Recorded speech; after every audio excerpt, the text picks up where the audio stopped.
Så siger vi velkommen til, at du kan tage med og få nogle indtryk fra Lesotho. Vi kører her igennem en lille grænseby i den allersydøstligste del af Lesotho. Den hedder Qwadjas Nek. Det er september måned, og det vil sige, at det er slutningen af vinteren.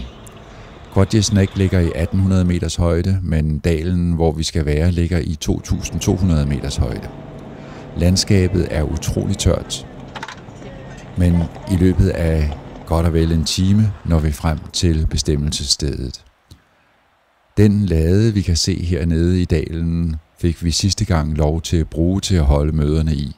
Det var en stor hjælp, fordi vi så ikke behøvede at sætte telte op. Men denne gang skal laden bruges til fåreklipning, fordi det er slutningen af vinteren, hvor den slags foregår. Så er alle ankommet, og vi kan gå i gang med alle de forberedende øvelser, som for eksempel er at få vandfadene ind og få sat teltene op. Det store mødetelt blafrer noget i vinden, og de små telte, hvor vi skal overnatte, er vi også i gang med at sætte op.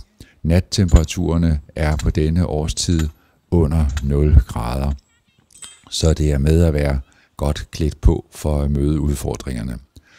Toiletterne trænger også til en kraftig renovering.